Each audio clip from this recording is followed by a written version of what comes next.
আজকে আমি শীতকালীন সবজি আর ভেড়ার মাথা রান্না করব। ভেড়ার মাথা আজকে আমি লাইফে ফার্স্ট টাইম রান্না করব। সবজি রান্না করার জন্য প্রথমেই আমি 2-3 রকমের সবজি কেটে নিয়ে সুন্দর করে সবজি রান্না করছি।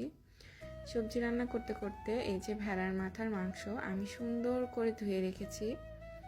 ভেড়ার মাথা আমি লাইফে এর আগে কখনোই রান্না করিনি। ভেড়ার মাথার মাংস বা ভেড়ার মাংস আমি সাধারণত সেভাবে পছন্দ করি না।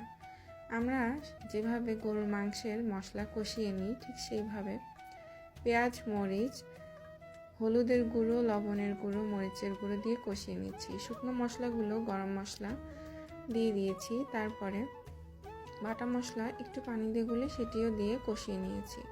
কষানোর পরের কালারটা দেখতে কি সুন্দর, তাই না? একে একে ভেড়ার মাথার মাংসগুলো দিয়ে দিলাম। এইদিকে আমার সবজি রান্না শেষ, তাই গ্যাস অফ করে চুলোর উপরেই রেখে দিয়েছি। একেবারে সব রান্না শেষে সার্ভ করব টেবিলে। যাই হোক, চলে আসি ভেড়ার মাথার মাংস রান্নায়।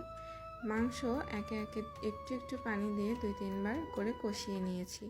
কষানোর পর কি সুন্দর কালার এসেছে, তাই না? তারপর চিন্তা করলাম একটু তেলানি দিলে কেমন হয়। আমাদের বগুড়ায় কিন্তু আলু ঘাটি বলেন আর যে তরকারি বলেন, তেলানি দিলে তরকারির স্বাদ বা টেস্ট বহুগুণে বেড়ে যায়। তাই তেলানি দেওয়ার জন্য এদিকে পেঁয়াজ কেটে নিলাম। তেলানি দিয়ে তারপর মাংসের টেস্ট আরও অনেক গুণে বেড়ে গিয়েছিল। আজকে দুপুরে চেটেপুটে খেয়েছি একদম। বিকালে ক্ষুধা লাগায় চিতই পিঠা খেলাম ঝাল ঝাল ভর্তা দিয়ে। শীতের দিনে পিঠা না হলে কি চলে? তারপরে একটু সুইট ক্রেভিং হওয়ায় সেমাই খেতে ইচ্ছে করলো। এই সেমাইটা কিন্তু বগুড়া থেকে এনেছিলাম।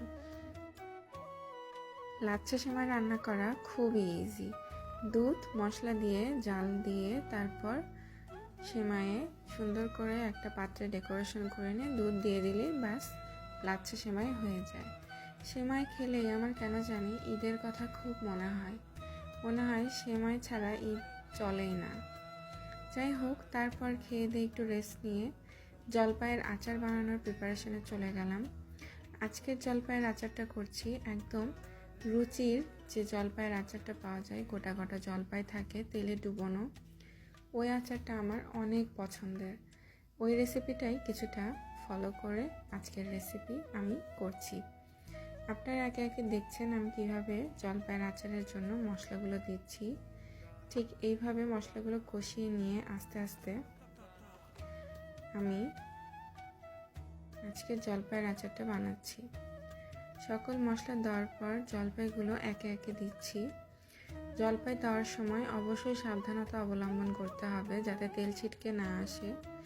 এই আচারের লাস্ট লুক আমি আপনাদের অবশ্যই অন্য ভিডিওতে দেখাবো, কারণ এখনও ফিনিশিংটা আসেনি। কেমন লাগলো ভিডিওটি অবশ্যই জানাবেন। Thanks for watching everyone. আসসালামু আলাইকুম। আল্লাহ হাফেজ।